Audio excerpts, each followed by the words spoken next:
Hello, everybody, and welcome. It's another Sunday, and we're going to do another deep dive into one of the characters in the Let There Be Thunder actual play for Power Rangers with the Essence 20 system. I am Matthew. I am the GM for the game, and I have one of the players here who actually messaged me about coming on and doing his soon. So I'm going to let him introduce himself and his character. Hey, what's up, everybody? I am Hispanic at the Disco. Feel free to call me Panic, and I may not exist in real life or on the internet, but I always will exist in your hearts. I am the player of the Yellow Spectrum Ranger, Cal, on Let There Be Thunder. And honestly, this campaign has been super fun, but Cal has been real interesting to develop and play. Because when he started out, I fully intended for like the original character design to just be a Mary Sue, completely and utterly. Like there was no depth to him initially. Cal was a character. Like he's a good guy who does good things because doing good things is good. And the main reason behind that was because the way Matt found me was on a forum post on Roll20. So I was new to Essence 20. I wasn't used to any of the dice rolling, and I wasn't sure if the group was going to be good or not. Because when you're dealing with strangers, when you're that hungry for role-playing games, you'll put up with a lot of stuff. So the people you end up rolling with may not be the best. So I wanted to make a character that was surface level enough that I could play him and still have a good time. But if I needed to, I could dip and be free if the group was toxic. Luckily, it's not, and it allowed me to actually create a character that has been very fun to just go nuts with.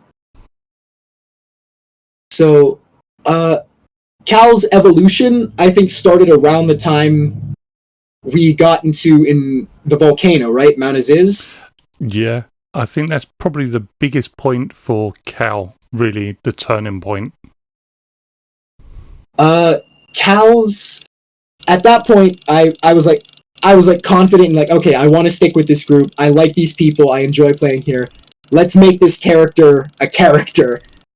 And the first thing that came to mind, obviously, despite not having the tragic background, which we probably should have given Cal at some point after I rewrote his backstory, but I was all of the Rangers in up to this point in the actual canon of the show. At least in the show, I haven't read the comics, so I don't know if this has been done before. But just, what if a ranger was selected for the acts he did, but he was performing the acts for the very wrong reasons?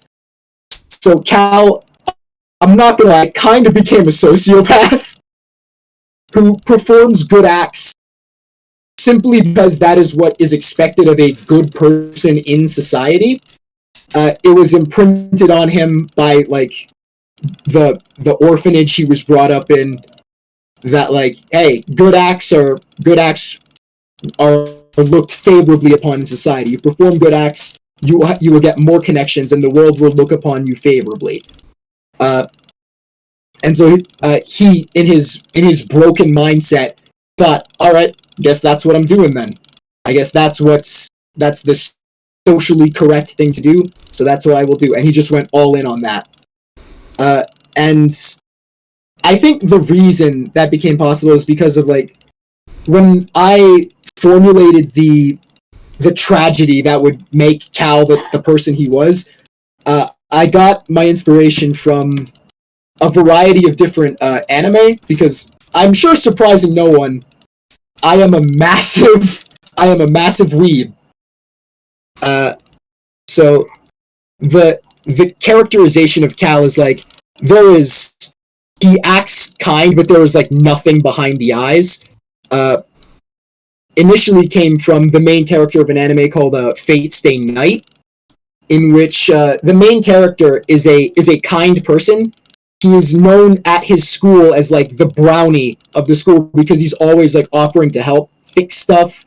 Like he's always like doing good things for people, and everyone keeps like asking him to do things because he's always happy to help. But like the reasoning behind his like willingness to help is, as a child, he went through an unimaginable disaster that basically wiped him of any type of human emotion or perspective. And when he was at that low point, he was found by someone who was just desperately trying to find one person alive in the disaster area. And upon finding the main character, was like crying and smiling with relief that he managed to save even one person. And the broken, at this point not human in body but not in soul or mind, thought to himself, what would it be like to smile like that? What would I need to feel? And so he went through his whole life trying to save people in order to approach that kind of goal. And in the end of a lot of the versions of Fate, it ends up damning him, like really badly. He goes through hell on earth over and over again in a quest to save people, and he does not get rewarded for it. So I wanted to take the concept of like the blank slate, like emotionally and mentally not human anymore, just a body that has nothing, like completely clean slate, and then remove the aspect of like someone who found him. Cal was wiped of everything that made him a person. Like his soul was scrubbed clean in the fire that took like everything around him. And then he was put in an orphanage system where no one had any like time for him specifically. So raised without any like any real parental guidance or like strong moral compass, he went with the flow completely, not feeling or doing anything. But doing good acts because he was told at one point that good acts are what is society like accepted in society as the correct behavior. And so he figured, I got time. I got nothing but time. Maybe doing this will, if I do this, maybe someone will remember me fondly, and that'll be enough. Hopefully. And then through all those good acts, I imagine the grid was like, hey, this is a good guy. Give him the power coin to become the new Yellow Ranger. Because the Yellow Spectrum is like, you are the soul of the team, you know? Like it's all about like you are the glue that holds the team together. So like the Spectrum, the grid being like, hey, this is a really kind dude. He'll like hold this team together nicely, and accidentally getting a total sociopath was interesting to me. Now, whether or not the grid would actually do that, up for debate, but Matt allowed me to do it, so I will not stop until Cal either becomes a person or probably becomes a serial killer. We'll find out how that goes. The soul of the team is trying to find his soul. Exactly. He doesn't even like realize like, what is my soul? Who am I? Because even his name isn't like his own. He like lost his name in the fire. Like he didn't remember who he was, and the directors of the orphanage just named him after the guy who founded the orphanage. Like he is nobody. He is nothing from nowhere.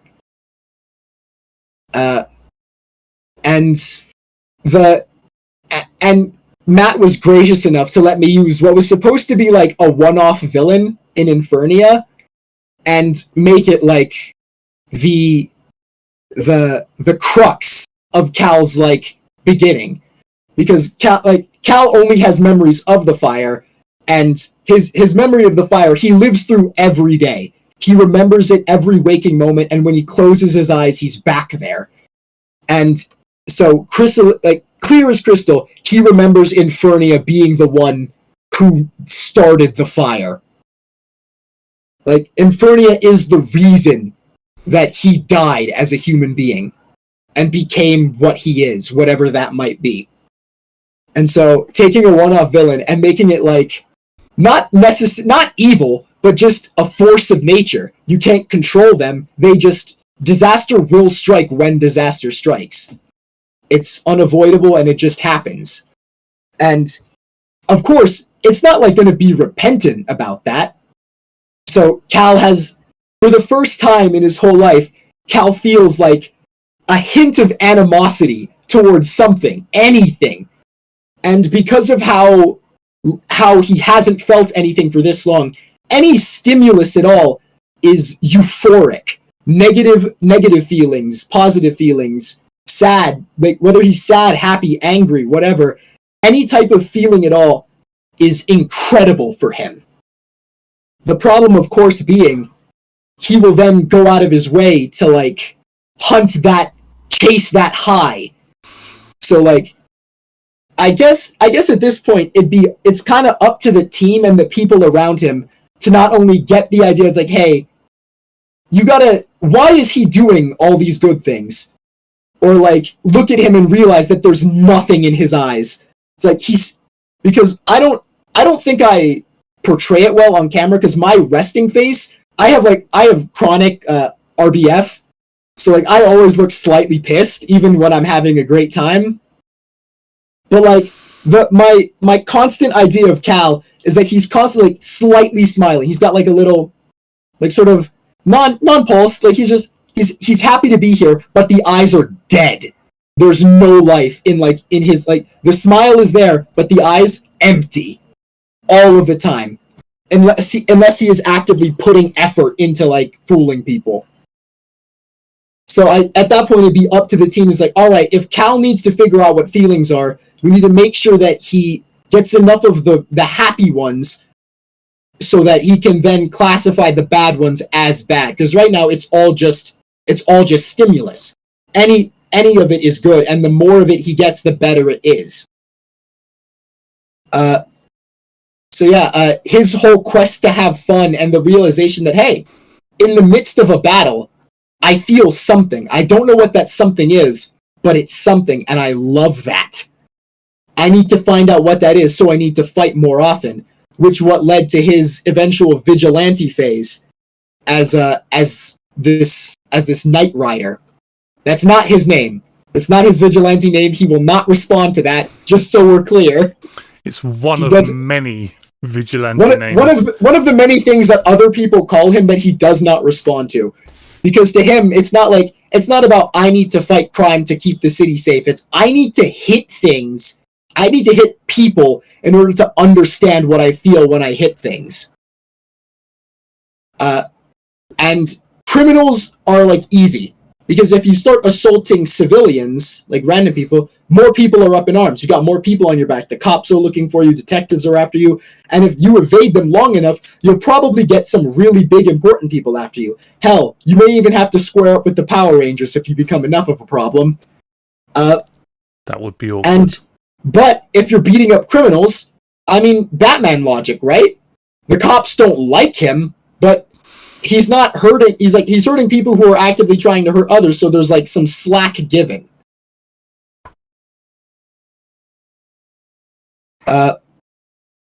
And I get like Cal's journey, as far as like I understand it, is one of like he needs to be like someone needs to pull him out of the deep end before he crosses a line. Because like a normal human being, upon hurting someone to the point of like coma or like killing someone even, would probably feel immense like disgust or shame or like negative, like they'd feel bad. But at this point in time, Cal would just feel a strong emotion. So who knows where he'd go from there, how far off the rails he could fall. And in fact, in a secret thing that's coming up at some point in the future, we may get a glimpse into a what if scenario in which it's possible Cal never became a ranger and gave into those violent urges immediately as a matter of survival, and then just started reveling in it. So who knows? who knows what Cal could have become. But yeah, there were other influences. Fate Stay being like the main one for his backstory and the way he was born. But like in a lot of anime, there's a characteristic that some like protagonists share, that is just like at some point in time, their perspective will be like incomprehensible to a normal person. And for some reason, it always shows up in sports anime. I don't know why that is. Like, you'd expect it to show up in action where it's like there is a supernatural element. But like the main ones is like in Haikyuu, which is a volleyball anime, the main character, he's a short character, so got like a natural disadvantage when it comes to actually playing volleyball. So, but he loves the sport and he'll do anything to do it, and he's actually really good at jumping. So he works this stuff out in his own way. But normal people would get like a little discouraged when faced with like impossible odds. But the look on this main character's face when someone tries to tell him, you got to be realistic, man. Like it's not likely that you're going to get into like a professional league out of high school. Like, even if you are good, it's going to be really hard for you. But like the way his eyes sort of glaze over and he just has this like confident smile, he's like, there's no other path. There is nothing I will do but this. And it's terrifying in a way. No one in the actual stories react to it, but me and a bunch of my other friends are just like, it is haunting for like a human being to have that much confidence, unshakable confidence in something that realistically not possible, like not very possible. But like it's scary to see someone who like it was like, there is no other path. I will do this. Like, it's inspiring in some ways and terrifying in others, and that is sort of like, that is where Cal's like feeling of like, no matter the cost, I will do good things because that is what is expected of me. Where it's like when Cal suggested like, hey, we have a normal gun now. I'm gonna morph. Shoot me to see if we can take real bullets in these things. It's like, that's not something a normal human being is like, let's do this.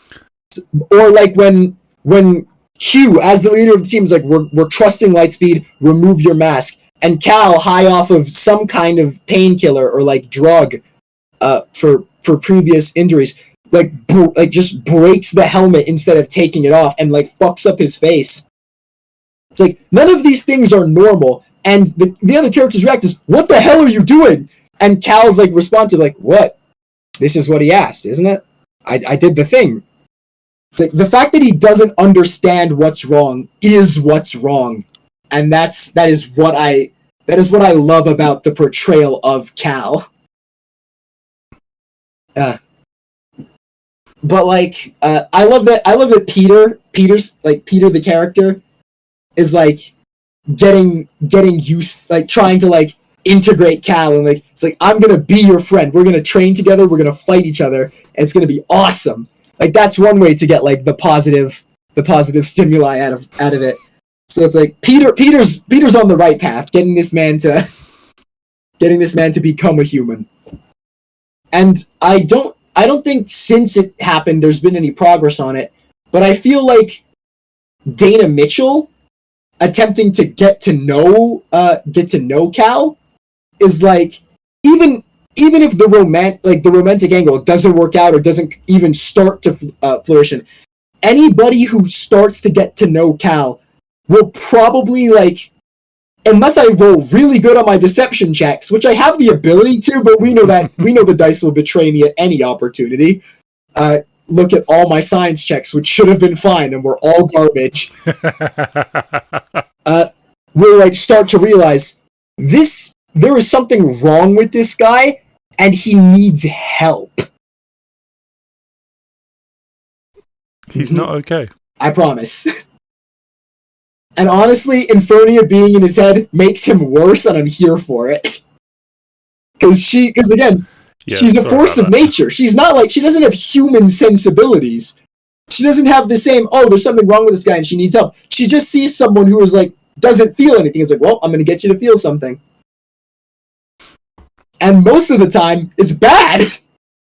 It's bad for Cal, and Infernia's just like, hey, good job. It's like negative. Yeah, I mean, she's negative reinforcement. She said she was going to get him to have fun. But yeah, the Zeo Crystal angle is not something I anticipated, and I haven't gotten to do any work on that yet. But I do want to do some research. It's like, all right, Cal is gonna find the Zeo Crystal to get this lady out of his head, because there is still resentment. Like he cohabitates with her, for like lack of a better term. She lives in his head, but like she lives and works with him.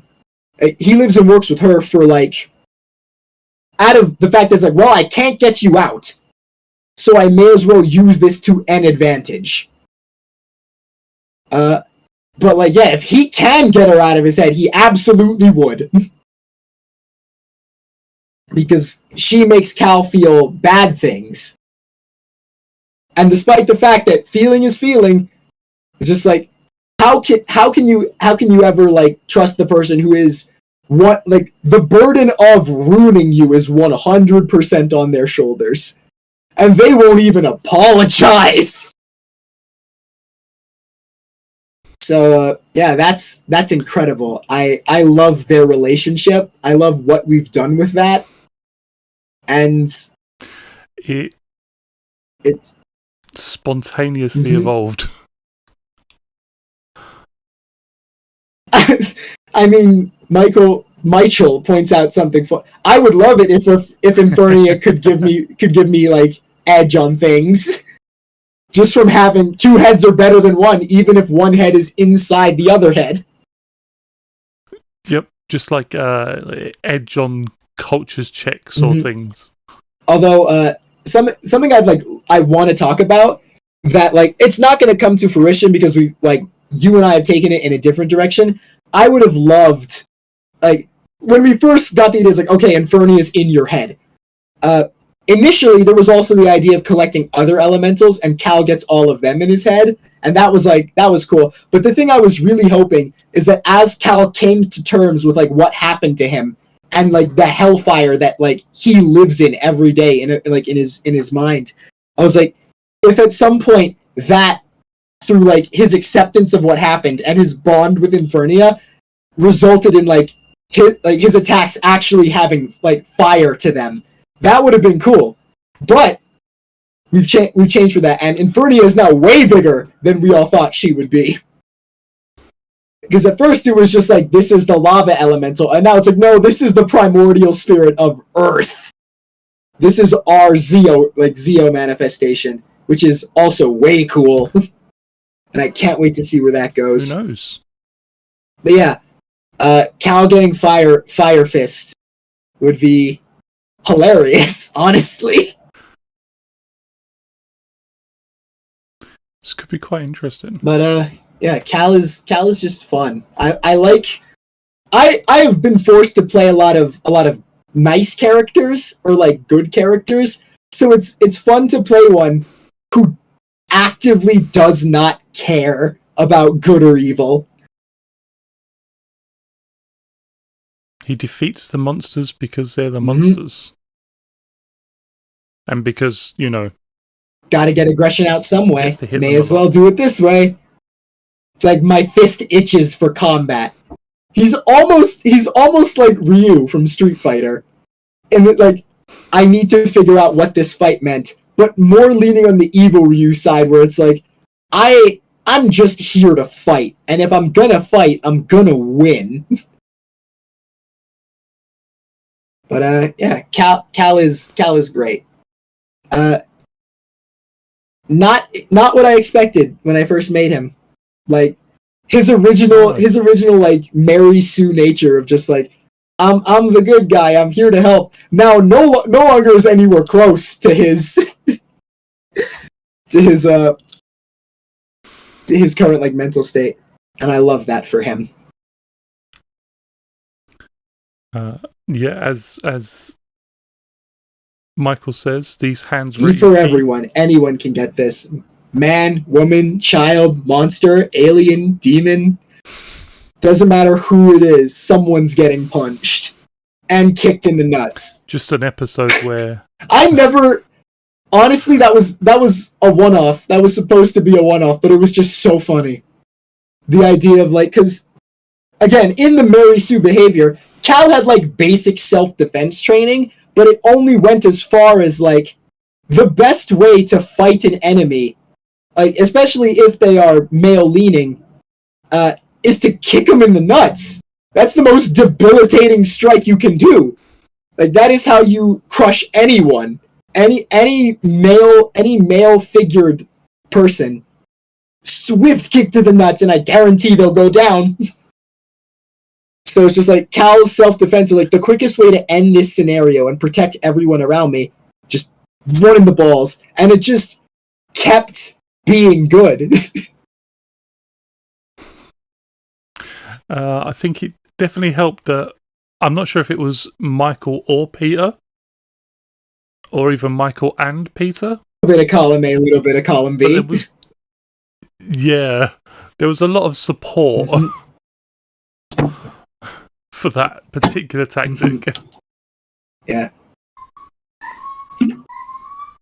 Oh god. Also, there have been a lot of like out of character moments for Cal that are honestly just based on my inability to stay in character, because I just like doing jokes. I'm a jokey guy, what can I say? It's automatic with me.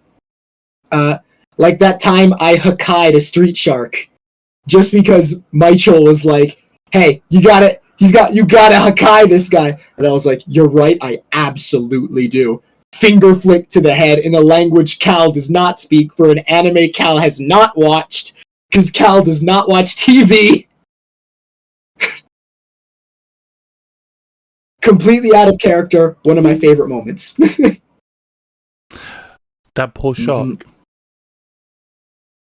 just was coming up to the shore for a little bit of a wander around. Was he trying to eat people? I couldn't get a read on him, because like real sharks, not that hostile towards people, but I don't know what the deal is with alien sharks. Like, what's their vibe? It was probably going to cause a lot of panic. Hey, what's good? It's me. It causes me. I am the danger. But it was definitely a unfriendly alien shark. Mm. Or unfriendly alien alchemy shark.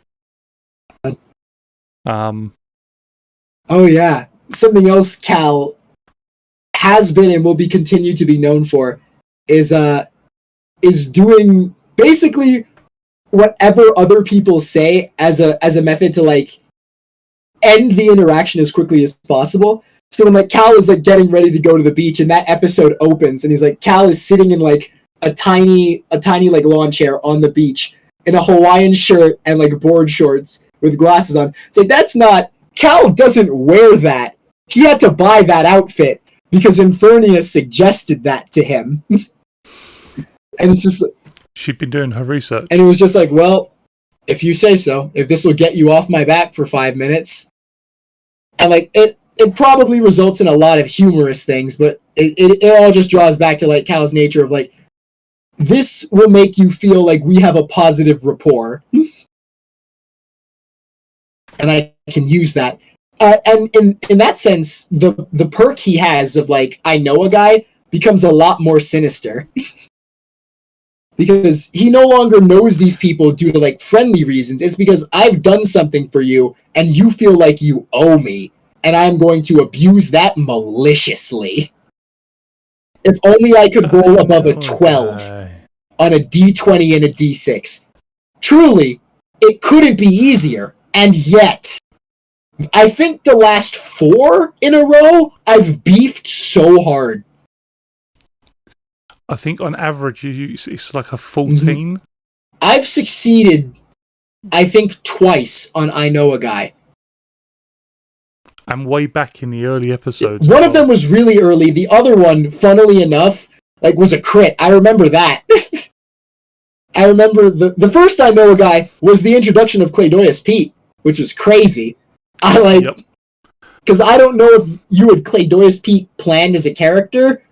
Yeah, I brought that. I brought him into existence with I Know a Guy, which is awesome. I'd wanted to introduce somebody from the same planet as Finster. Oh yeah. But beyond that, I hadn't really gone any further. And it was just like, well, let's roll with the punches.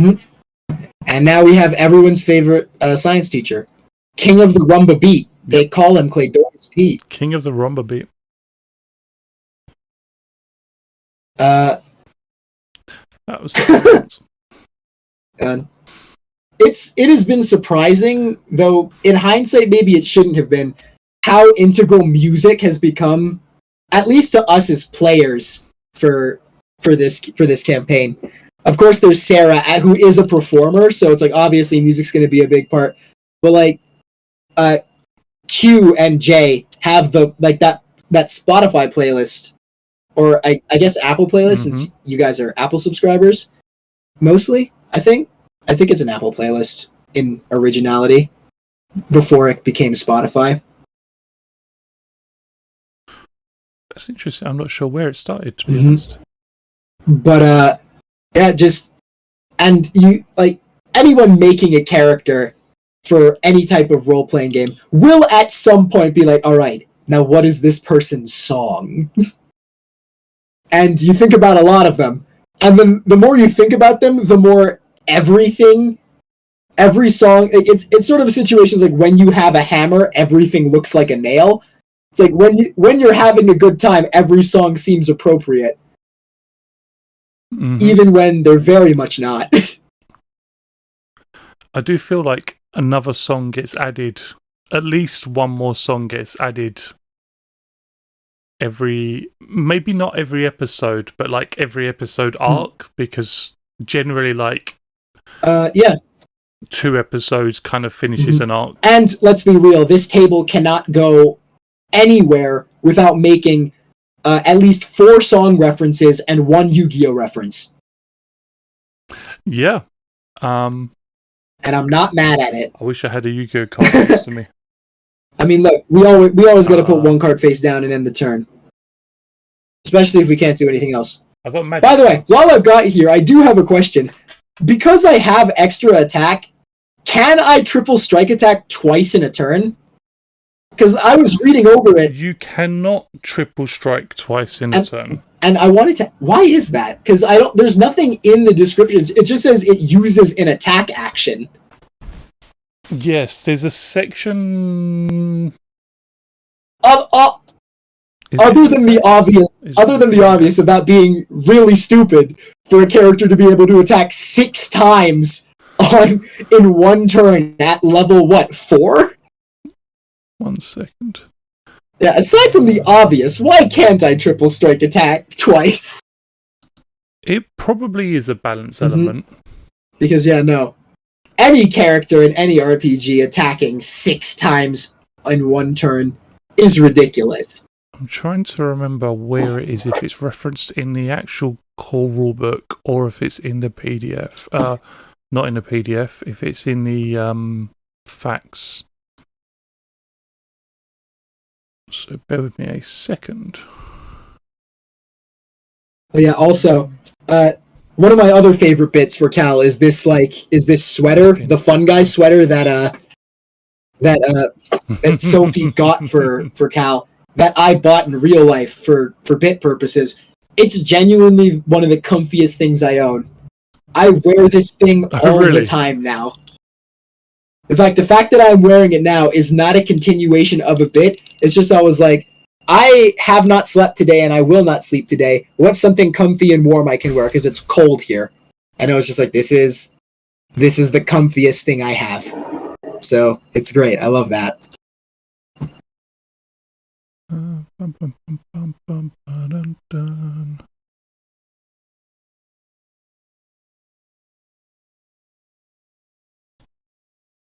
Right, here we go. Do attacks and other abilities stack? For example, does the Yellow Ranger's triple It's the strike example? attack stack with Oh, the that's extra great. attack roll? Yep.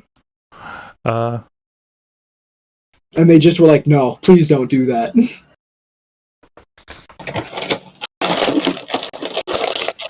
Okay.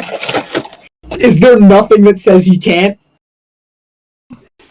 It actually says you can, which is interesting because one of the people on the Discord keeps saying you can't. Well, that's an argument someone's going to have to get into, and it's not going to be me. No, which means it's probably going to have to be me. Thanks for that. I mean, look. We can't all be heroes. That's up to you. Oh, I need a hero. Put it on the playlist. That's another one. Not just because it's a good reference, but because what real world song fits the Power Rangers better than holding out for a hero? I think because there's a section at the end of extra attack that says, additionally, the extra attacks are not split into multiple attacks by the triple strike attack roll perk. They are singular attacks added to the standard attack action. So, via the wording in the book, a Yellow Ranger at 4th, 5th level, I think it's 5th, a Yellow Ranger at 5th level can attack 6 times in a row. This is going to be interesting. I will have this conversation. That is during the week, and get back to you. That's just rough to think about. Like, you want to know the real fun one?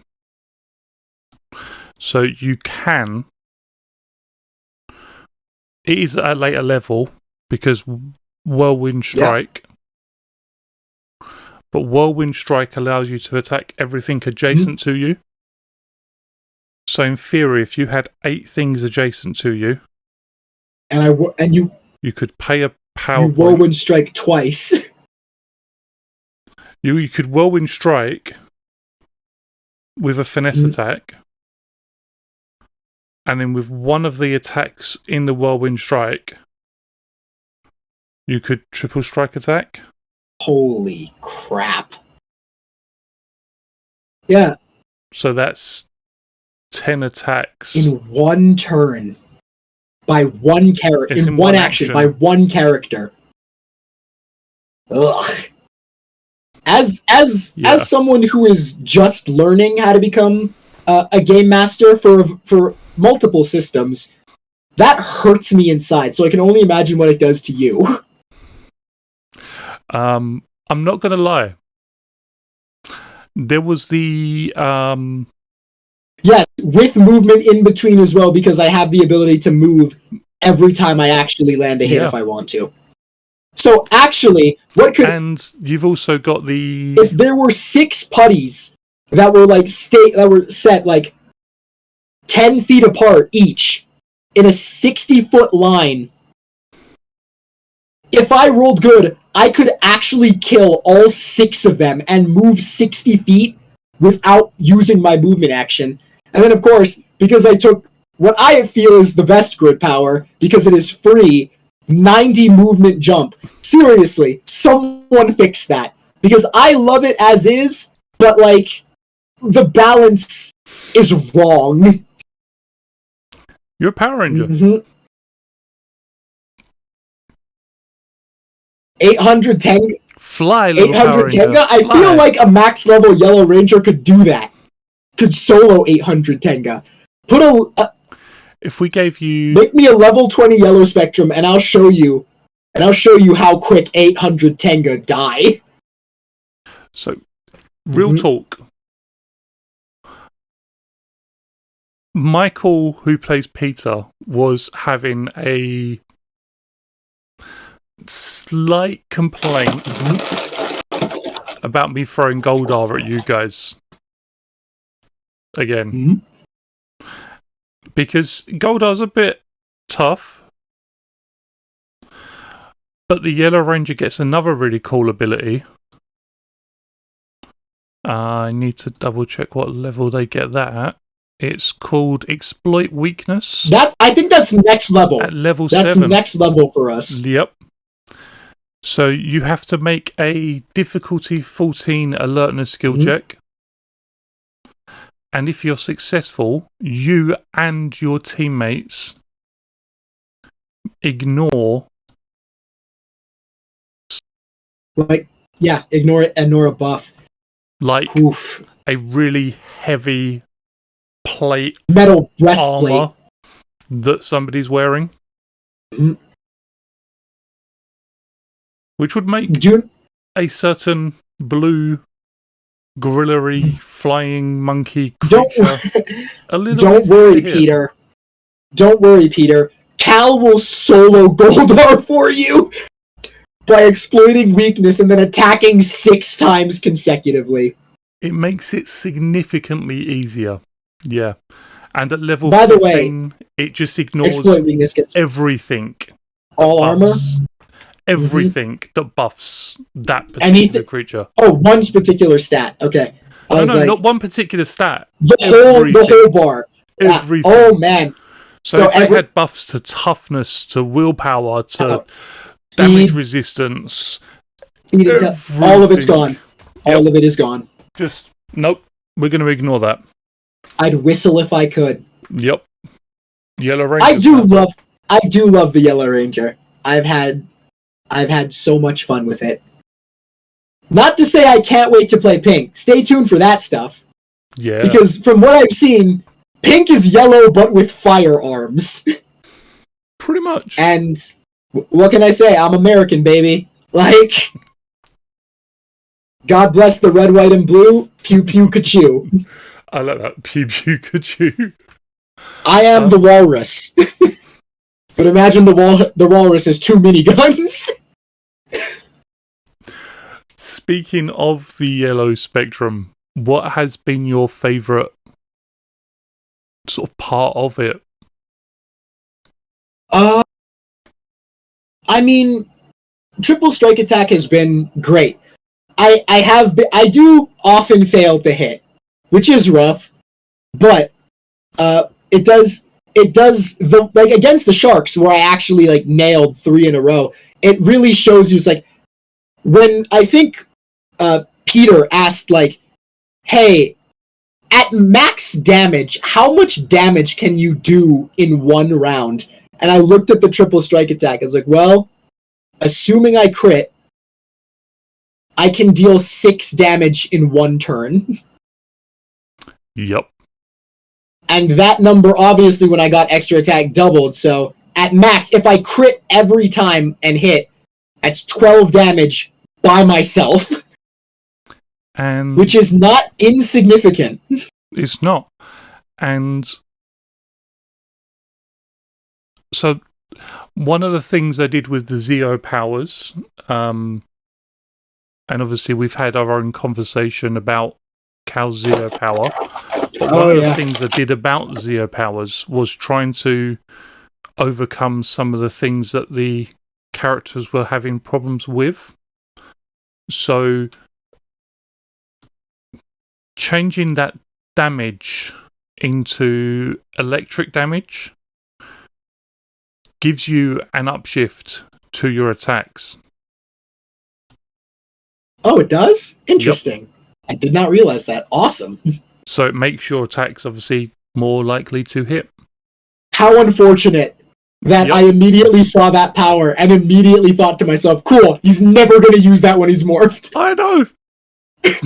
But hey, look at it this way. You've helped me out because of the vigilante stuff, right? He goes completely off grid for that, both literally by leaving his phone and metaphysically by leaving everything Power Rangers related.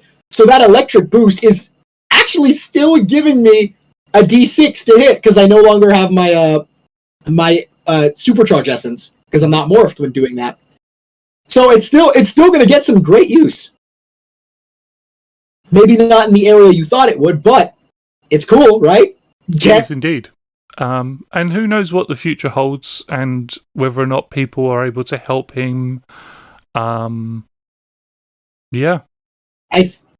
I think when I spend the PowerPoint, my attacks get electric for, I think it's what, a minute, 10 minutes? I don't remember the actual metric because I don't have the sheet up in front of me.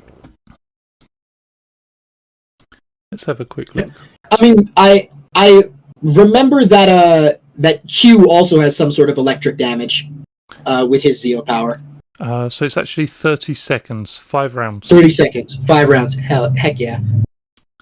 But yeah, because Flight of the Soaring Griffin gave 2 perks. One that was like, you get, I get an advantage on like defense or something. You get a bonus to your evasion. Yeah, bonus to my evasion. And I was like, oh, cool. That is the one he is going to masquerade as like, this is what I got from the Zeo Crystal when he's a Power Ranger. So it's like, that's like, it supercharges my muscles so that I can dodge and stuff. And the actual electric damage was something I was like, this is exclusive to his vigilante stuff. So that it's just another method of like concealing. It's like, well, it can't be Cal because this guy's just got electric. That guy just got electric hands. That's like a superpower. Who is that?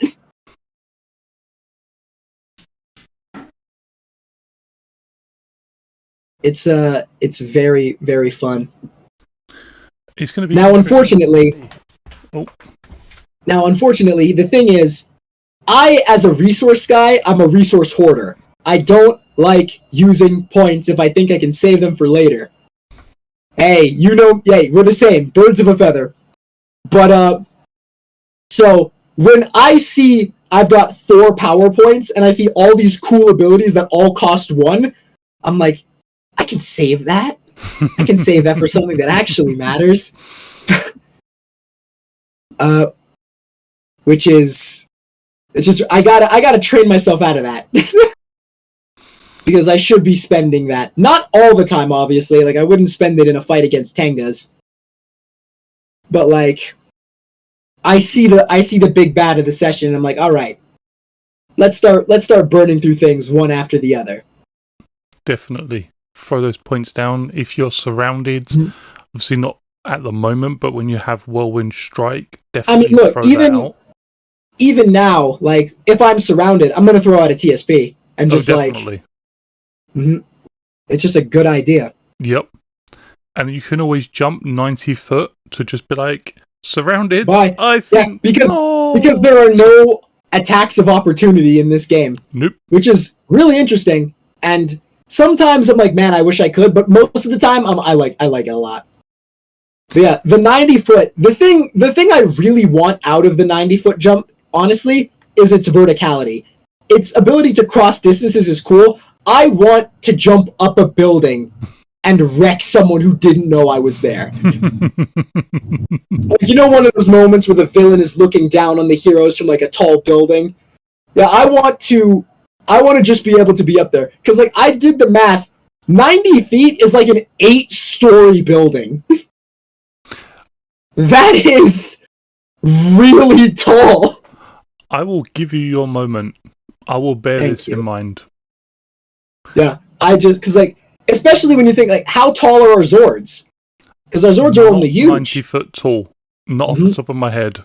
And like, how tall are the things we fight? They could be. But it doesn't mean I can't land a sick liver blow. No.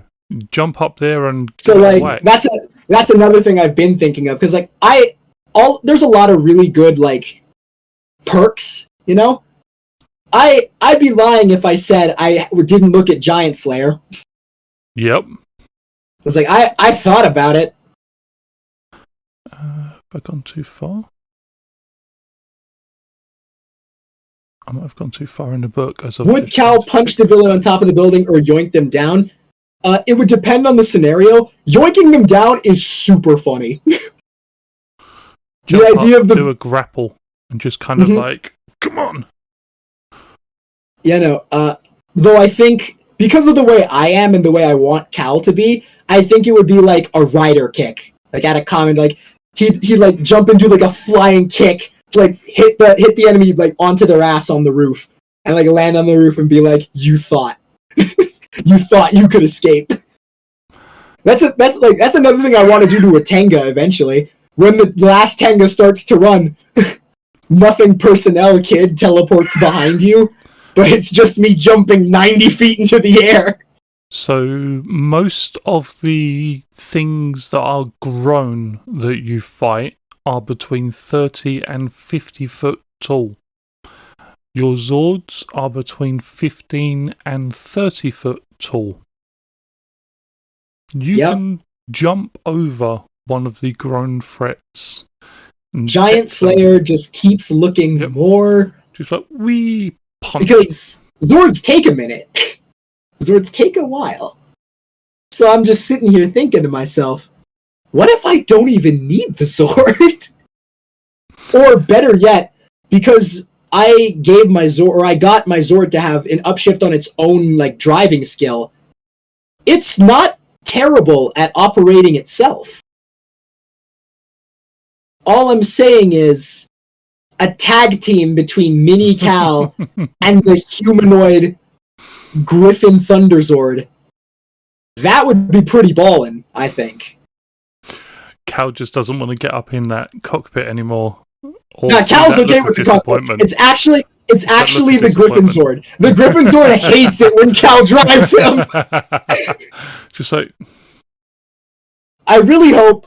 I don't know what you have planned for the Yellow Emissary, obviously, but I really hope he's disgusted with Cal. I really hope he doesn't like him, but I'm always open to everything. And to be fair, you've been an excellent storyteller so far, so I'm more than willing to be like, oh, this is the decision you made? I like this. Let's rock with it. But yeah,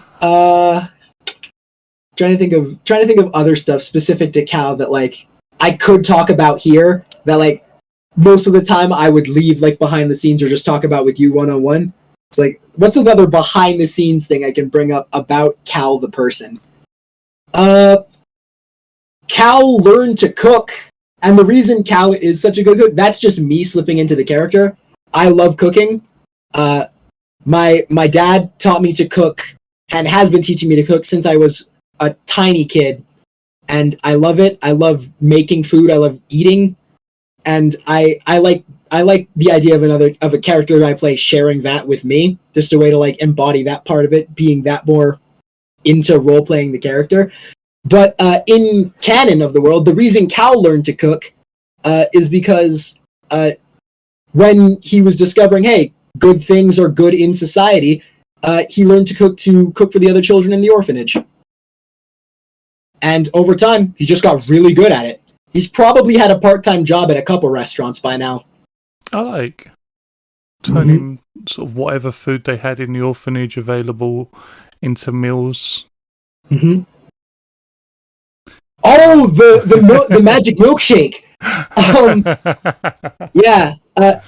Genuinely, in conception, I just pitched the idea because I really like the idea of like something that is clearly magic in nature, but no one talks about.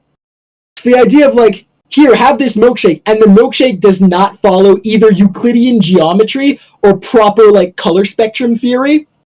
Like, I really love the idea that it's just like, yeah, this smoothie actually just looks like a chunk of bismuth. You can see into the various pockets. It looks like a rock, but I'm drinking it and it tastes like cookies and cream. It's just really funny to me. But it is. In universe, let's make something up right now. Let's come up with a lore reason. Cal is blessed by an alien people. He doesn't know what happened. He walked into Ernie's one day to apply for a job. Ernie asked him to make a shake because he needed somebody behind the counter to make shakes. Cal had never made a milkshake before. He just grabbed whatever he grabbed, threw it in there. It looked awful. Made no sense whatsoever. Something clearly was going wrong, but Ernie being Ernie tried it, and some kind of magic going on. Mm-hmm. I mean, what's interesting is at one point you did pose a question to me early in like turning Cal into a real character instead of a one-dimensional I'd want to help everyone. You asked the question like, do you see Cal as a human or is he an alien? And that was a great idea and something I'd love to do in the future, an alien ranger. Do they? I mean, you tell me. Like, what if you heard that in your town there was like a milkshake bar where the milkshakes changed color actively, like an RGB keyboard, like or like were shaped like crazy things? That would be cool. I'd love that. And at the time, I was like, nah, Cal's not an alien. But maybe if he had like alien heritage, we don't know who Cal's parents are, and we never will because they died horribly. And he has no memory of that and will never get that memory back. But it's possible that somewhere in his lineage, maybe an alien that like had similar enough biology to humanity, like interbred with the species, and There's a lot. Maybe they had like some sort of color changing ability as an alien. Like anything is possible. Demons exist, so like demons exist. This is a magic exists. This is a world where Mystic Force could have happened. So, like, anything is possible. I mean, Rita's gathering magical artifacts for. I mean, look, real talk. I don't know how and when we should do this, but we really should change Cal's influences because they are wildly inaccurate right now. His caretaker and helper. What's the other one? Community helper. Community helper and caretaker are his two. Again, built when Cal's like, this is a good guy who does good things for the sake of being good. I believe. Yeah, caretaker and community helper. Mm-hmm. Yeah. At some point, Zal said something about there being a cooking perk. Brian, which, honestly, is that coming? What do you know Brian what it's going to do? Kind of threw one together as a kind of. We were asked. I can't. I want to make sure I get his name right. I know what his name is on the Discord. Zal Powerup asked on the Discord, and Brian kind of threw one together. It used cultures. In fact, you know what? No, I can't. I believe that. I can check. It's a shame. You know, it's a shame that Cal has no culture. I did say that. I did think it would be more appropriate for Cal for it to be like a mad science check. The lab coat comes on in the kitchen. Exactly. Never a good sign. Let's have a look. Let's bring it up. Bum, bum, bum. Can't do it on the computer because I'll lose. I'll lose the camera. Brian Culture. I'd cover it under culture, culinary, or performance cooking, and maybe give players one upshift in the first scene after the meal per degree of success or higher difficulty, and let it give the group a bonus story point. Interesting. Funnily enough, the immediate thing I thought of when I was like, cooking perks that would be hella worth it, right? I was like, all right, what if with like a check, like, you know, like a Noah guy where it's like DC 12, roll your cultures. Culture makes sense to me. I get that. It makes sense. Performance cooking, less sense, kind of. But I'd still like. I wouldn't debate it. Under performance. But I was like, I thought to myself, I was like, all right, if you can make like go bags for everyone, obviously hard to scarf down like a meal in a 6-second interval in combat. But if between scenes you don't get a chance to regenerate, maybe it could restore personal power. Like that would just like having a way besides like everyone being down personal power and spending an equal amount of story points as you have players to like get that back. It's like, hey, you're cooking, like you make everyone sandwiches that are like if you hit that check, good enough that you get a personal power back if you nom one. Just things to consider in the future. The game's always evolving, and I don't know about you, but home cooking has always made me feel more energetic. I'm a big fan of food. I love that our friends in chat have been, yes, exactly, PP Sandos, PowerPoint Sandos, are just talking about the idea that, yeah, one of Cal's parents, someone in Cal's lineage was a Gajinkified My Little Pony, one of the Equestria girls. Cal's mum is a pony. Maybe further back. Let's go further back, because Cal fully looks human, and the only magic he has is the ability to make milkshakes weird. Let's go like great-great-great-grandmother. I mean, I believe it was Anne and I having this conversation. Wait, real quick. How much like Sarah Jessica Parker does Cal look? I'd apologize, but she's never going to see this, so I don't feel the need to. We were having a conversation the other day about how to bring My Little Pony into the universe. After we've already introduced Transformers, and subtly introduced G.I. Joe. By the way, oh god, speaking of Transformers, the Transformers cameo, fantastic, love that. Yep.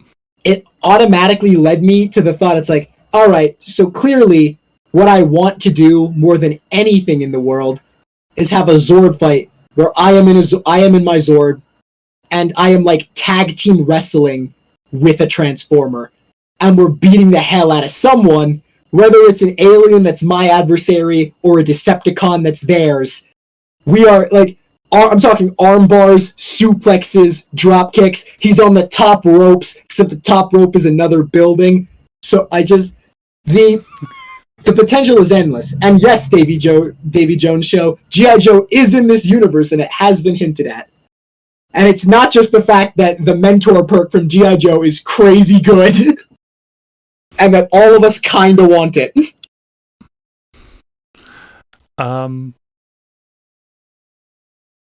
I'm gonna make that happen. My wrestling match? I'm gonna make that honestly, happen. I could take it as like a side story, you know, this is a one shot when some of us are missing, or like this is a non-canon side story that's just like, hey, transform. Oh no, no, it'll be canon? I get to. It will be canon. Matt, you're the best. We will find you a. You will find my tag team partner. I hate to say Bumblebee because he's yellow. I mean, look, I ain't got no problems with Bumblebee. But Bumblebee because he's yellow seems. The question is, which Bumblebee? Is it the? I think it's the '90s cartoon Bumblebee, who's literally like a foot tall. He's like the size of a person, basically. I don't think him. I don't think I can do it. I don't think I can tag team him. He's smaller than my Zord. No, we'll find you somebody to tag team some Decepticons. I am shamed to admit it, but like my Transformers knowledge is very like base. I do have a friend who's very into Transformers, so maybe I can get him to give me a crash course. But the first one I initially thought of, because it matches my own real world personality, and I wonder if I'm going to get hate for this. In the first Michael Bay Transformer movie with Shia LaBeouf, there's I don't remember his name, but he's the Transformer who's like sort of hip hop, and I think he gets ripped in half at some point. But like, he's sort of. Is it Jazz? That's it. Is Jazz? It's Jazz. Yeah. Yep. Who's like he's got the whole. I'm impressed. He's got the whole vibe of like, it's like you ain't me, I am him, and that is an energy I strive to have in my everyday life. So, and he also gets done so dirty, which we got to avenge. Honestly, I got to avenge. We got to avenge Jazz by having a wrestling match where we both got the like John Cena, you can't see me energy. It will be canon. Fantastic. It will be canon. We will make it happen. Love you long time, boss. Love you long time. Transformer and Zord fighting. And Cal's My Little Pony ancestry. Yep. Not gonna lie, I have become much more open since discovering Essence 20 to the My Little Pony existence. I was not the biggest fan before, but that was back when I was a hater. Now I just kind of let things be, because why stop people from having fun?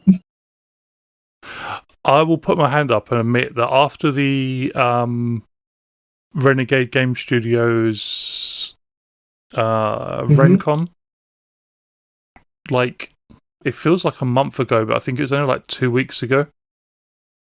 I have now watched 3.5 seasons of Friendship is Magic. It is just wholesome. I mean, that's what I would expect, honestly. Friendly. Nobody's trying to kill anybody else, really. Everybody's just trying to get through their own problems and, like, talk it out, and it's a nice alternative to the darkness that is everything else. Yeah. To be quite frank, yeah. You turn on the news and it's just like, I'm just going to turn that off and put Netflix back on. Yeah. So, once upon a time in high school, I used to be a hater of a great many things, honestly, but at some point, you got to realize, like, man, why people are having fun? Why attempt to stop that? Yeah. So even if I haven't interacted with it, more than open to the idea. And if it introduces magic into, like, the canon of this world, then heck yeah. Cal's... 100%. I saw someone, I think it was Anne, who said, what if Cal's mom was the queen of all ponies? And it's like, that just seems like so much just to get the ability to, like, make milkshakes weird. It's like, man, that is some heavy diluting juice, you know? Queen of all magic ponies, I can make a weird milkshake. Not saying it's the worst mutant superpower, but it's certainly not the best. There's been some weird ones, but that is a talk for a different show. Sometimes my friends ask me, it's like, hey, you like anime and manga so much, why don't you read comics? And I'm just like, man, because at least manga's consistent. There's one storyline, and when it's done, it ends, and the author does something else. I like my stories with, like, beginnings, middles, and ends, and comics have a lot of beginnings, a lot of ends, and a lot of middles, and I don't know where to start. And I'm the type of person that wants to start at the beginning. And nearly everything I've been exposed to has been like, please do not start at the beginning with comics. You will be here for 10 years. And look, I've watched all of One Piece, and that's like 1,080 episodes. But I'm not going to start reading comics. That's dedication. That is dedication. I went to start watching it today. You started watching One Piece? Don't do that. Don't do that. It's subtitled, so I didn't have the attention span to sit there and watch it. And unfortunately, the One Piece dub is not good. I really want to. Look, it is 1,080 episodes, but it's very strange being a One Piece fan, because while I did spend years of my life watching all of One Piece and stopping and restarting and stopping and finding where I left off and watching it again, I can honestly say, though I think it is one of the best, like, stories ever told, no one should start watching One Piece. Read it if you have to. Read it because you will get through that so much faster. Do not watch One Piece. It's like, and the anime that I said, like, Cal's personality is based mainly off the main character's tragic backstory. Like Fate Stay Night, don't try to watch it, because the main like draw of Fate is, like, it's multiversal. There are so many different Fate animes, like Fate Stay Night, Fate Zero, Fate Apocrypha, Fate, like, Kalian, like, there's so many in the Fate, like, the Nasuverse, as it's called, because the guy who made it, Nasu. And the thing is, some of them happen concurrently, and they're all canon because the multiverse exists, and one guy has access to it in the Fate universe. So everything is both canon and non-canon at the same time. There is no place to start. There is no definitive ending. Like, it's hell. It's interesting because I had at several points kind of on, I'll put that. Wait, where do you start, right? Which season is the first? That's the problem. There isn't a first one. If you want to go in order they were released, like, you have to go by route, which, because the original material was like a visual novel. It was like a dating sim. With, like, honestly, for a dating sim, the lore was way better than the dating sim. There was so much cool stuff. But, like, and so the various, like, animes have just been, like, the different routes of the dating sims animated. And it's... I am a person who understands it, and as a person who understands it, I can safely recommend to never get into it. Don't do it. Do not try. Stay away from it. I will stay away from it as much as I've been tempted. It's well written. It's very fun. Don't do it. It's not worth the mental health. If I could go back, I would. Struggles with declining sanity as it is. I will stay away. God, it's been so interesting playing a Power Rangers RPG. It's like reactivating a part of my childhood that I loved, but like could never get back in contact with. I'm with you on that one. It's like it has been very interesting meeting all of you, and that even goes for like people in chat who are like, "Man, you guys are big into Power Rangers, and that's so cool." Because like, again, like the last time I watched Power Rangers was when they were airing seasons on Jetix before Jetix like got shut down and replaced with Disney 2 and Disney XD. That's what happened here. The channel number for us that was Jetix suddenly was replaced with Disney XD, and it did not have Power Rangers anymore. And a bunch of Disney shows that didn't go on the Disney Channel for some reason. And that was very sad. I saw the ones that are considered like the Zordon era, because Zordon was in them in one way or the other. I saw Ninja Storm. Ninja Storm was so interesting. Because only 3 Rangers. And then you got like the Beetleborg guys. But just 3 Rangers is like, that opens the floodgates for like, these Rangers may not have the advantage in all situations, but they are ninjas. Nope. And though I will say, I was now that I've come back, right, looking at it from a storytelling standpoint, it is kind of sad that the Ninja Rangers don't use more like unfair tactics. Because like the essence of a ninja, if you aren't cheating, you're not doing a good job. Kind of, yeah. It's just like, and honestly, even though it never would have happened because like that's not the audience it caters to, I would have loved it if the samurai Rangers were like unhonorable as hell.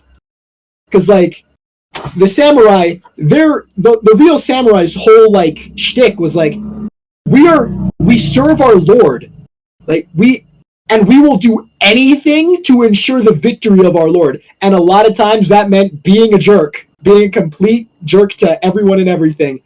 Victory by any cost. When the samurai first like were introduced to guns, they were all like, "Oh, give me that." Because like you see a lot of like media where it's like samurai's like, "No, I would never use such a dishonorable attack." It's like, no, in real life they were like, "Give me all of that. I can end a battle in the most unfair way possible. Absolutely, I need all of that right now." I've never seen the samurai one. Yeah. God, the samurai show is interesting, if a little strange because they made the leader of the team a Troy Bolton looking white guy. I like to say that I'm the worst Power Rangers fan. Hey man, you can't look. You're not worse than me. Because I love the comics. See, that already makes you a better fan than me. But I hate the Look, honestly, that's fair. I've tried watching the newer shows, and it's just like one great big toy advert. Yeah, I mean, look, Hasbro. And I just can't do it. Look, the less said about Saban and Hasbro, the better, honestly. And I think at this point, it's just like, yes, I'm kind of using elements from the shows that I remember. But flesh them out. To the point that I remember. Yeah. You gotta take the... And then I'm just going to do what I want with it. Oh, yeah. I just, like, speaking of the shows and the parts we remember, have you ever seen SPD? No. All of the SPD Rangers just had superpowers. Like, non-Ranger related. And that's really cool, and I'm sad that, like, that idea is never brought up again. It is something apparently that they are going to be doing in the E20. They're going to be systems. I think it was related to, like, it's the future, and aliens have mingled so much into human society that some alien abilities have, like, merged with everything. I really like the concept of SPD, as in Space Patrol Delta. Yeah. A space police force. Very cool. That almost exclusively operates on is Earth. shot on Earth. And that's where they lost me. I was like, well, I'm done. Yep. I also have a very soft spot for Kruger, because he's just so cool. I like me some Kruger. I've seen, again, because of the comic books, I've the seen real Kruger, and he's pretty badass in that. Yeah. Which is why Kruger in the show is just, in our show is just... Yeah, I guess... I kind of picture Kruger as Idris Elba from Pacific Rim. Yeah, that's a good one. As in, he ain't messing with anybody. If he tells you to do something, you're doing it.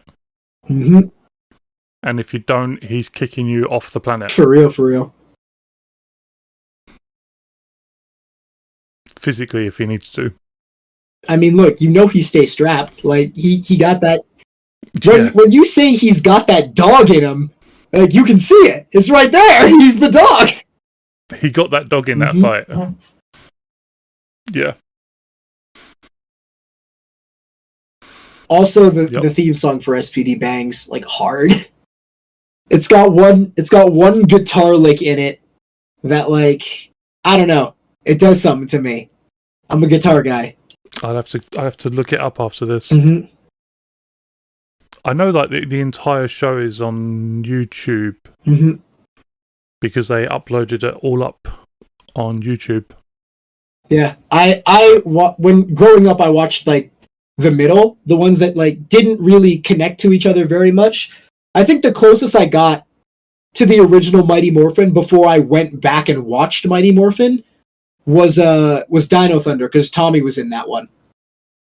Like, I watched Dino Thunder as it was airing as, like, a little kid, and, like, the episode where like Tommy has to, like, go back and, like, in his own mental state fight his past selves was just like, whoa, this guy is cool. Like, my first introduction to Tommy Oliver was at his oldest. You saw old Tommy before he was like I did not see the evil Tommy. I did not see the leader Tommy. Or the race car driver. Yeah, or the race car driver Tommy. That one was weird. You saw scientist I saw genius scientist Tommy, which, now that I know, like, the thing is weird. It's weird that that's what they went with. It's very strange. Yep. It's it was a weird decision. I remember seeing the first couple of episodes of that and seeing, like, science genius Tommy was just kind of a... Why? What happened? What? Out of everybody? The whole team. Like, Billy was right there. Yeah. Would have loved to sense. see Billy as the Black Ranger in Dino Thunder. That would have been so cool. Yeah, but Tommy. Yeah, okay. No. Honestly, it was definitely just because Tommy was a fan favorite. They were like, guess who's back? Oh, 100%. He absorbs Billy's brains. Yeah, that's why you don't see Billy anymore. I'm gonna let's ask the chat. Does anybody have any questions? Any for Cal Panic questions? about Cal? Does anyone want to pick my brain about the mess that is one of my favorite characters? I love Cal. He's so wrong.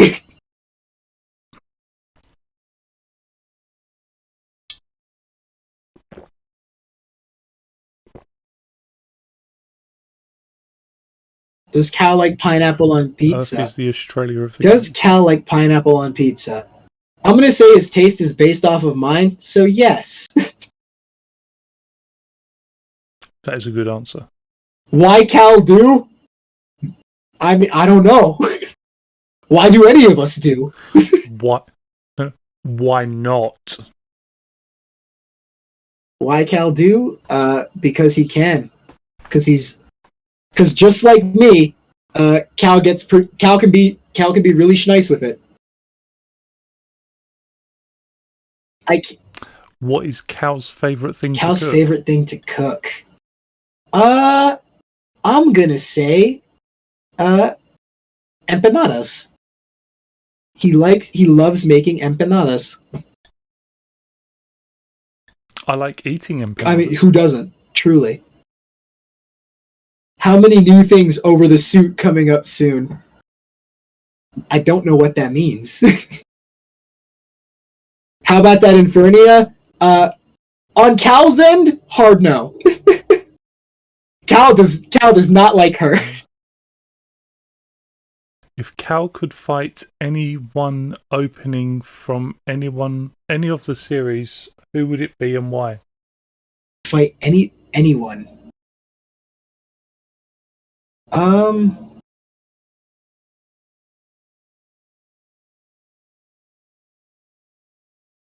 Anyone? Oh, any one opponent. Who would Cal like to fight? Cal would like to fight himself. Cal would. Oh, and Infernia again.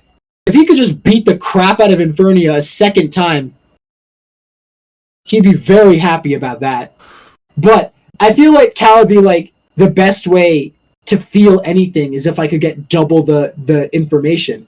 So if you could clone Cal, he would love to just go 10 rounds with himself.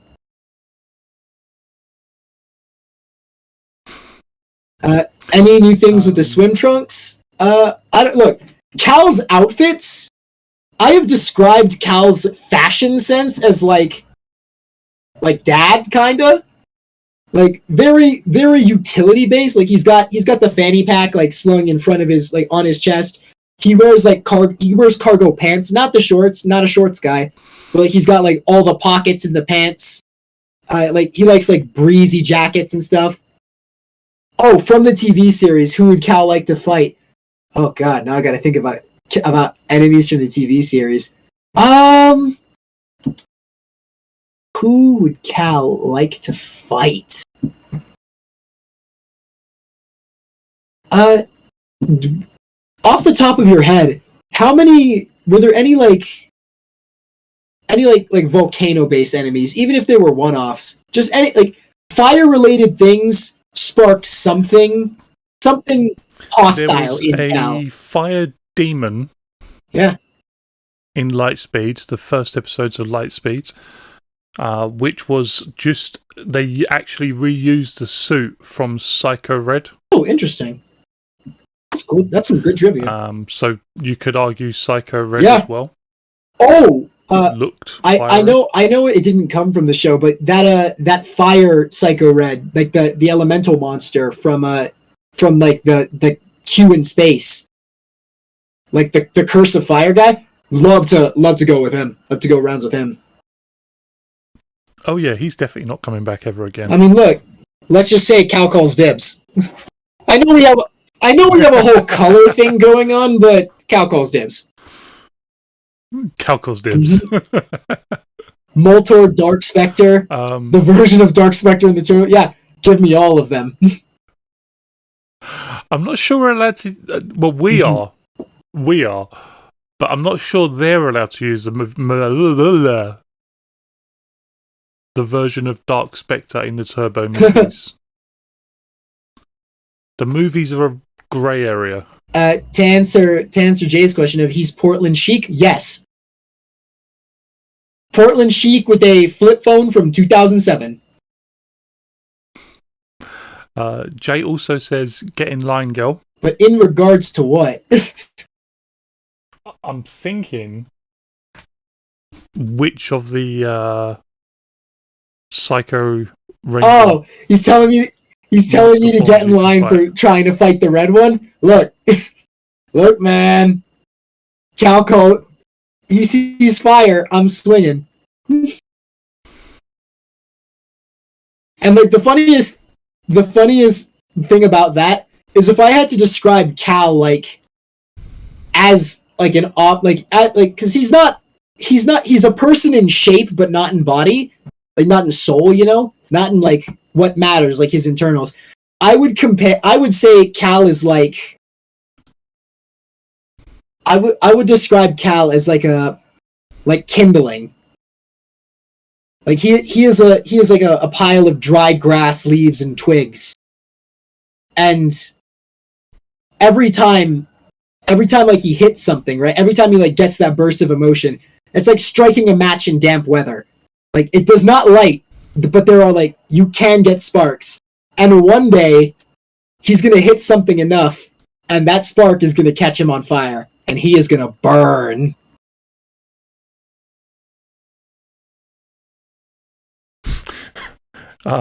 Jay says he touched it first. I mean, look, the rules of engagement matter not.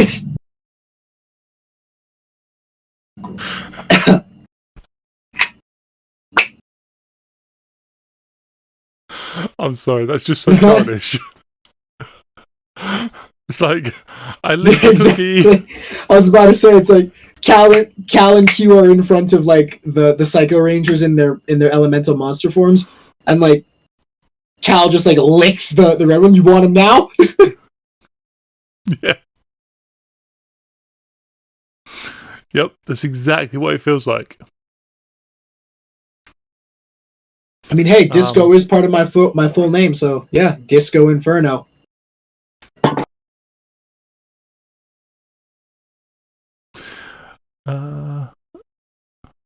Can we do a thing like the original MMPR movie? Just like thing outside of regular content? Thunder Rangers the movie, like I guess a side story that's like non-canon for like maybe special events. Kind of like the Christmas special, except the Christmas special was canon and also very late. It was just a little bit. A little bit. How much can we freak them out by objectifying them? I mean, as much as you can freak out anyone by objectifying them.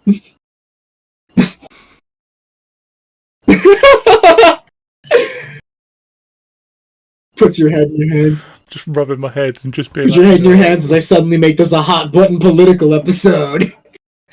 The worst. I can just imagine the fight as you two are fighting over who gets to beat the crap out of this guy. Yeah. I'm just like, no. Oh, I'm sorry. Did you want us to take you seriously? Rock, paper, scissors. This team has been unhinged for a while. Some of the things we do and say, it's like, this is a bad hero team. It's questionable. There was I was with Green Ranger Michael on Friday, I think it was, when he mentioned done. We was talking about the whole autopsy thing. He's agreed to trade me 1 red for a yellow and 2 burgers. Done. That sounds good. I'll take that deal. I'd shake on it if we didn't live on different continents. But Michael mentioned the fact that he'd actually killed the Tenga. Like, he'd cut the putties in half. Yeah, and then, like... And that was They were okay clay, because they were paid. but then he just cut like a living sentient alien right down the middle. And he didn't think about it until the autopsy. Yeah. Well, I mean, because like, look, our game, and I guess Essence 20 in general, depending on who runs it, it does have like a grown-up element to Power Rangers. Because like in Power Rangers, there's like a curtain of disbelief because like the Power Rangers morph in public all the time. Like their identities should be well known, but like, still like no one goes after their families. Like none of that stuff happens. Like there's no active thing. It's not like they don't keep their identities a secret at all. They see the aliens come down and they're like, "Ready, everybody? Ready! It's morphins!" And then they morph just right there. It is the worst. And whenever they like hit stuff, right? Even if their weapon is quote unquote bladed, they like get a gash and sparks fly, and then they fall down and they're unconscious. It's like, but like bladed weapons cut. Like, I think the difference between the Sentai. Oh, you know, things die in the Sentai. Anybody in chat that watches. Yeah, I know. I'm a Sentai guy. And the guns use like bullets. Oh no, it's. I have been a huge Sentai and Rider like fan for like a long time, and like the whole thing about him is like, no, we are using real weaponry because these aliens are a threat, and we need to kill them. And then it comes over to like America. We got to make it a kids thing. We have laser beams, and you're like, oh yeah. Speaking of using bullets, shout out to Sarah for finding out bullets are effective and immediately trucking to Walmart. God bless America. Just, I'm gonna buy like 9 cases of 9mm ammo. I couldn't believe that, even knowing it was coming. I was just like, no. Is it right to say none of the Mighty Morphin Power Rangers had siblings? No, because Tommy had a brother. Tommy had a brother. Rocky the Red Ranger has siblings.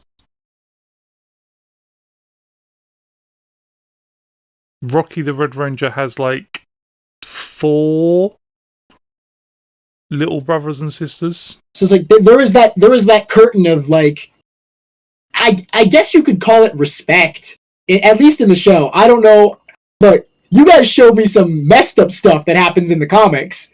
So like, maybe it's just like a show thing where like it's like there is a curtain of like warrior respect. It's like I'm evil and I'm trying to take over the earth, but you are my foe. I will not drag your innocent family into this. If I cannot beat you by hook, I shall not attempt by crook. That or they're just way more incompetent in the show. Because I don't know about you, but like Rita Repulsa always came off kind of bumbling. But like you show me stuff in the comics, like no, that's like a genuine evil warlord who's damn good at what she does. There's definitely a tone change between the show and the comics. And it makes sense. Like I understand the real world reason behind it. But like the comic book explanation for Rito Revolto, our skeleton boy, is fantastic. Yeah. Rita genuinely just woke up and chose violence. Yeah. It's like, all right, after 10,000 years I'm free. Who's getting it? You! Points at Earth. Yeah. You all locked me up halfway through my interplanetary conquest, genocide, wave of conquest for my master, Lord Zed. So the first thing I'm going to do when I wake up... There's one! Get him! There's a planet. I'm taking it. Also, Lord Zed's introduction in the show is like... It feels climactic, and then it sort of like loses a lot of tension. And I think it was something we addressed either like after a session before, where it's like, before you started doing like, and what the players don't see of the bad guys, where like we just had no idea what was going on from the villain side, made things so much scarier. I love the after the credit scene where it's like, and on the moon, what Rito Revolto is doing is like, that's so cool. It's brilliant storytelling and it fleshes out our world so much more. And I'm so grateful for it because not knowing if we were playing into Rito's hands was awful.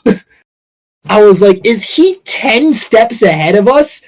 But then seeing him express like anger at us foiling a plan, I was like, oh, thank Christ. Yeah, like you're winning. Mm-hmm. Also, can't wait for a rematch with the Ranger Slayer. And the time I because again, new to the system, and when I don't know something about a system, I fall back on 5e knowledge because it's the first thing I have. When you did, I think 3 times my maximum health, I was like, I think I'm just dead. I think Cal dies, and you're like, nah, it's cool. That's not an aspect. Yeah, it's cool. He's not dead. For sure knocked. But you can decide whether you're knocked and out or whether you're just knocked in form. And I was like, oh. Poof! Yeah. She hits hard. Yeah, no, Cal, now that I know I can attack 6 times in a turn, and I got this lightning to upshift, I would like a rematch. You just got to get to her. Mm-hmm. That was also a good Cal moment, just straight up lying to the Ranger Slayer. Hello, and when she confidently said my name wrong, I was like, I don't know who that is! And everybody, like, the only person that wasn't there was the one person whose name they dropped. Again, my bad. I'm sorry. I'm sorry about that. I genuinely did not even consider it until you as her asked us what our names were. And that was the only point in time where I was like, oh, we messed up bad. Oh no, we can't say anything else. We already ruined it for Jay, and he had no way to defend himself. I'm so sorry. Yep. That's the one regret I have in this game, not thinking more about that. I think it does help that none of us said his full name. Because let's be real, Q is a letter. Q is a letter. It's like, where is Q? I'm like, in the alphabet after like before T. What you want? It's between P and R, which amusingly is Power Rangers. It's like Illuminati maybe. Confirmed. It's like it's in the alphabet. Leave me alone. That's not a name. You can just boldface lie that. Because it was a moment. None of us have ever called Q Mercutio. No. Which I'm not gonna lie. And Jay, I know you're here, and I'm sorry. When you told me his first name, I was like, yeah, I'd go by Q too. I for sure immediately tried to figure out a nickname so that no one ever called me that. I like Mercutio. It's an interesting one, but I can't help but think about my favorite scene in Romeo and Juliet, where Romeo basically says, when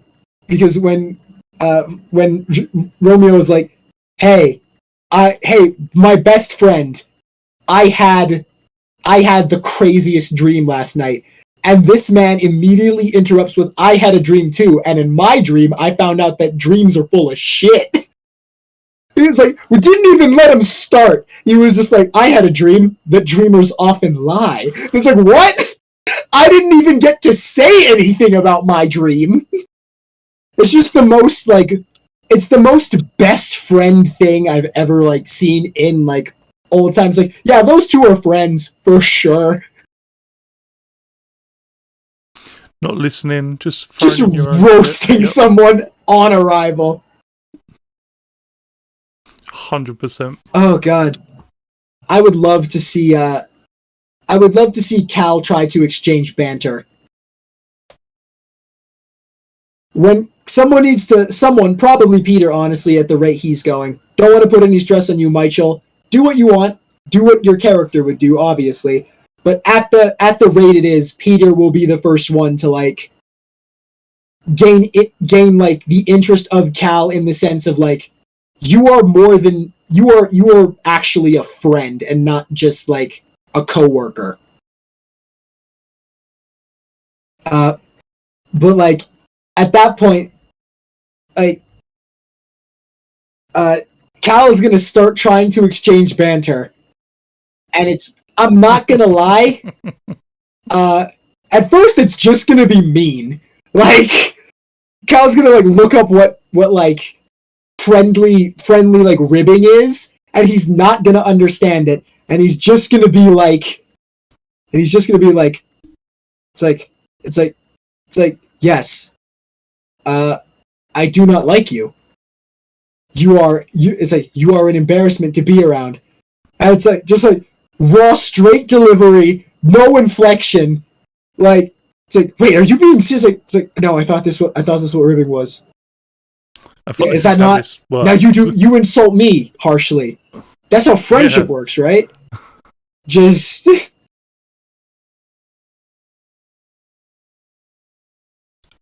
I mean, look. Full confession. Supreme Michael, extra like cheese Danish on top, Michael. You had a nice walk in the woods. Cal was fully disassociating in a hellscape of his own creation. I see fire. Look, put that Ed Sheeran song on the playlist, because I See Fire is a good Cal song. Minus all the parts about an actual dragon. Minus all the parts about a literal dragon, because that song was written for a Hobbit movie. Which is... Cal was young, though. Maybe he saw Infernia as a dragon. God, Infernia's design is so great. But I think the reason I love it so much is because it really reminds me of Madama Butterfly from Bayonetta. And I love Bayonetta. Our lovely art department who is adamant that they can't art. Volcano Mummy. Not gonna lie, that is what the aesthetic is. Doesn't mean I hate it any less. Because they've got names. They've got so many names. I'm so terrified of a day when, like, if and when a substantial, a more substantial amount of people find and start watching this, because the amount of people asking Infernia to step on them is not gonna be good. And as the person who has her in their head, I'm the go-between. Which I do not want to be a part of at all. Just like, no! Infernia is all about hellfire. I'm not defending her. It'll be more like, ooh, please, Volcano Mommy, step on me. And it'll be like, why would you want that? She's terrible. She's awful. She is not a good... All she does is eat hot chips and lie.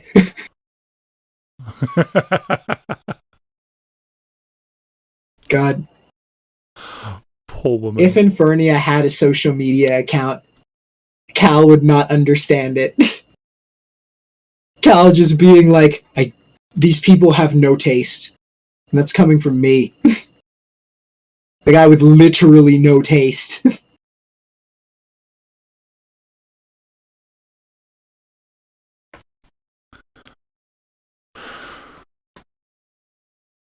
That is a thing I didn't even want to think about. Thank you very much. Oh, God. Is there a villain social media platform? Yes, it's called... Finstagram. Finstagram. I was about to just name drop a real social media like I'm starting beef with a multi-million-dollar company.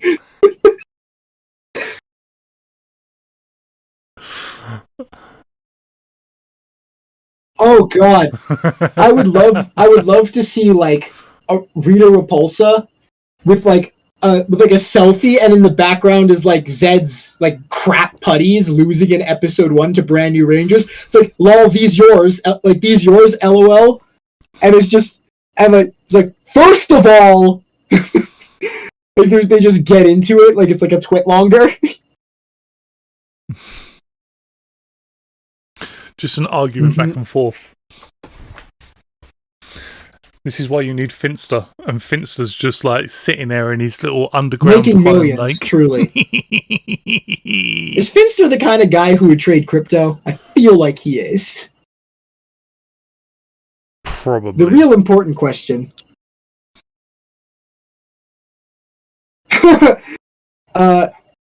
Jay, the picture attached to that comment is in fact like the thirst trap selfie of like Infernia, and in the background is like Cal buried upside down, like up to his ankles upside down, like someone did it wrong. Like buried head first, only like from knee to foot coming out of the ground. It's like, someone help him. This isn't how you do it.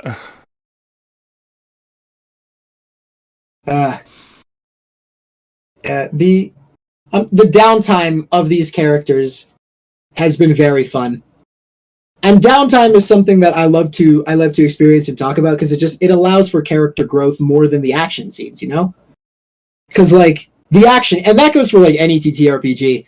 It's like the action scenes very much are like, this is my 9 to 5. This is me being a hero. This is the story. This is the story of like of us, like our rise to glory. But like the downtime is like, now who are we as people? And it allows for such great character development and world building. And like that's so much fun. I think it's also why I like, and I can't remember who came up with the idea, but the sort of family meals. Oh, the idea, like the group comes together like once a week or whatever the interval is. It's like they all do something. Yeah, I think it was quite nice to explore and have those. Oh god, yeah, that's a really good point. Never let me DM. Never let me DM a Let There Be Thunder. Like, I know you did that with Jay. Don't let me do it. Don't let me do it. I could not help myself. It's Michael. I thought it might have been. Great, good plan. He has a lot of good plans when it comes to like team bonding. I always love his downtime suggestions, just because it's like, it's just such a very good, like, and he also, like, he doesn't just think about Peter. He's like, all right, this is good for team chemistry. Surprisingly, a guy who's really into the Power Rangers RPG, surprisingly good at Power Ranger team dynamics. Who would have thunk it? Right. Love him.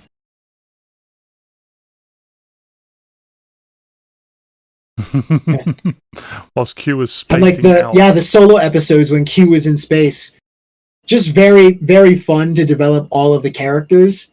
And I'm not gonna lie, I'm very interested to see what y'all get up to when I'm not here.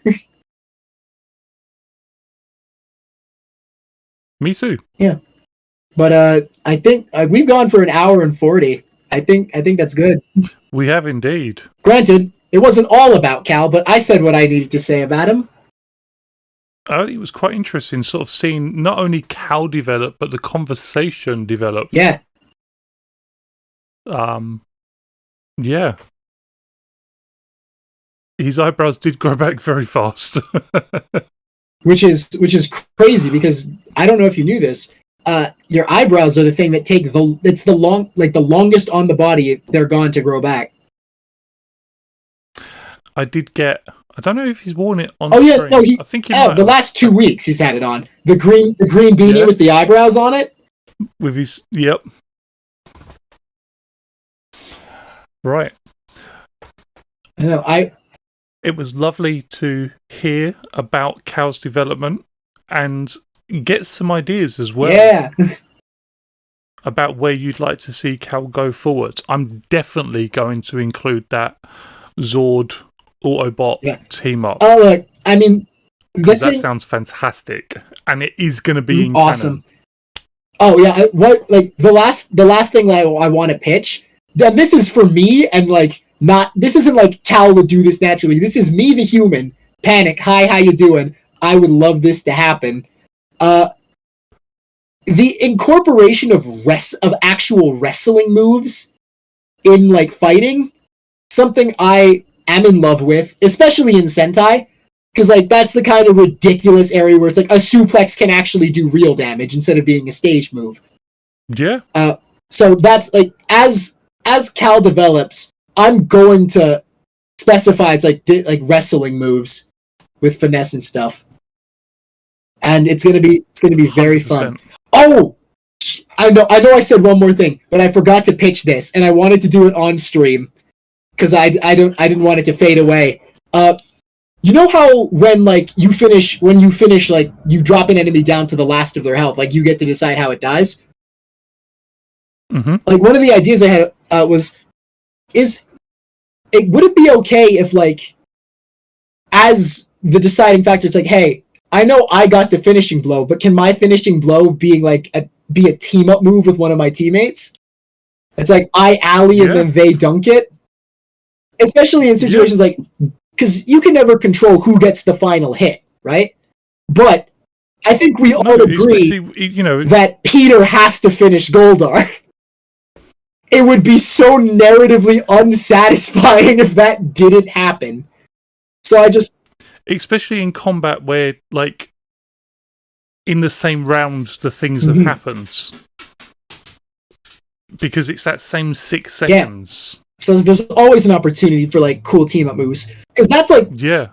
That has always been like the coolest thing I've seen in Power Rangers. It's like the team working together to do something incredibly cool. I am very much open to it. When I say paint that word picture, combo moves have been in my mind. So, but like. I don't want anyone but Peter to get a final blow on Goldar, whether it's like a killing blow or like just a vanquish. Like, you don't have hold over me anymore. Like that's gotta be a combo. If anyone else gets the final blow, it just wouldn't be right otherwise. I love. And the same would go for like any other Nemesis system. Like in the event that we help Lightspeed take down and then like capture Ryan. I think that is his name, right? We have to give that to Sophie. Ryan. We have to give that to Sophie. No one else can do it on our team, at least. Like it's got to be Dana or Sophie. So like that has to go that way. So just like Dana and Sophie. Also cool. So just like the idea that's like just because someone took the last hit points doesn't mean they have to be the one to end the combat. We can't and I just wanted to like put that out here. So it's like it's a great plan. You go for it. I asked. And Sarah needs to save Kim. Dang right. Dang straight. For sure. Yeah. Narrative finishers. No, I love that. So, just something I thought about. Like, I don't... Obviously, like... I haven't been playing, like, role-playing games for, like, the longest time. And I don't know if that's been a thing in, like, the past. But, like, it's something that came to me, and I was like, I need to pitch this because... This helps, you know? Storytelling is like my favorite medium. My favorite medium, and like to create like a compelling narrative is the most fun in the world to me. So being able to do that thematically is like I love it. I really, really love the sound of it. I can't wait to see it in action. Yeah. All right, now I well and truly am done, so we can wrap this up. Okay. Thank you everybody for watching. Thank you for all your questions in chat. Just for hanging out. All the activity in chat. Yeah. Thank you very much, Panic, for telling us all about Cal. Of course, love to do it. And that was a fantastic idea. We've got Jay joining us next week to tell us about Q. Quinifred. Everyone's favorite Red Ranger, for sure. Everyone's favorite hashtag Red Bias. That, I'm not gonna lie, that bit has a special place in my heart. I thought it was Jay. Yeah. Have I? No, I don't think so. I mean, Jay was the next person who like volunteered. Because when you put in our chat, it was like, hey, Cal is this week. Who wants next week? Jay was like, I'll do it. I thought that's what happened, but then Michael. Yeah. Yeah, it is. Okay. Yeah, for sure. Don't panic me. Hey, I didn't do anything. That was Supreme Michael. In the chat, I was like, Supreme Michael over there. Dude. Jay next week. Michael and the week after. An actual episode of Let There Be Thunder in between. There is. And on Tuesday, we are doing Megazord building from the Zords we built last week. Fun. So, see you all at some point between now and Thursday. Yeah. And don't forget to let the power protect you. It's like Jesus. You have to let it do its work. You can't. You do. You can't fight it. You just have to let it. Let the power flow through you so that it may protect you. Have a good couple of days, everybody. See you soon.